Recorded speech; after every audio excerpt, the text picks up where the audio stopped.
Yeah, I think coming off the back of a tougher year, it's incredibly important to, understand where the business is at first and foremost, and then, look at the grain still to be sold, the income to come into the business, forecasting those expenses and really make sure we understand across that future season or that season to come, that 2025 year, for example, knowing where that peak need is, making sure we're on the front foot with the bank and working through that cash flow side of things.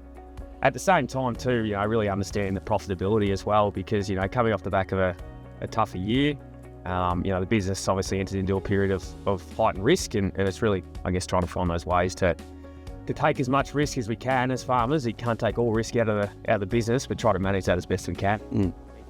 What do you reckon, Greg?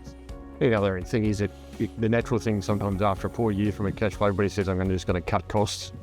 And that can be a good thing but are you cutting the right costs? So if you're cutting the important costs that are there to grow the best crop you can for the year ahead, well then that's not necessarily a good move. But is there some capital you can cut out? Is there other things that you can take out of your cash flow that aren't necessary in that tight year to just help you get through, but ensure that you've still got enough money in your cash flow to make sure you can meet all your input costs that you really need to get the best that you can out of the next year and don't shortchange yourself. I think that's really important. Acknowledging it and not burying it. So it's ripping the Band-Aid off and acknowledging the year for what it was, because if you're not honest with that up front, you're sort of potentially, kicking the can down the road, so to say. So it's sort of, acknowledging that this was a really tough year and that we've gone backwards potentially, but what do we need to get through the next year and not just sort of ignore that because it was a bad year and we don't want to confront it.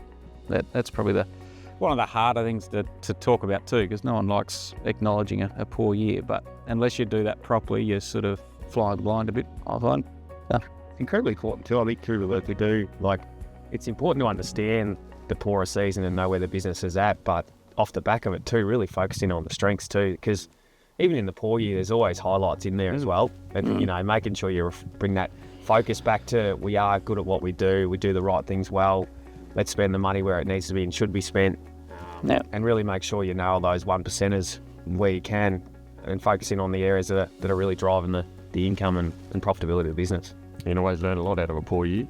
Yeah, absolutely. What are those things that there'll always be another poor year, so what are your lessons learned that you'll learn next time it comes along, because it'll happen. So it's not a case of just burying it, move on, actually reflect on it and what actually worked and what didn't, and if we had the same year again, what would we do differently and what would we definitely do again.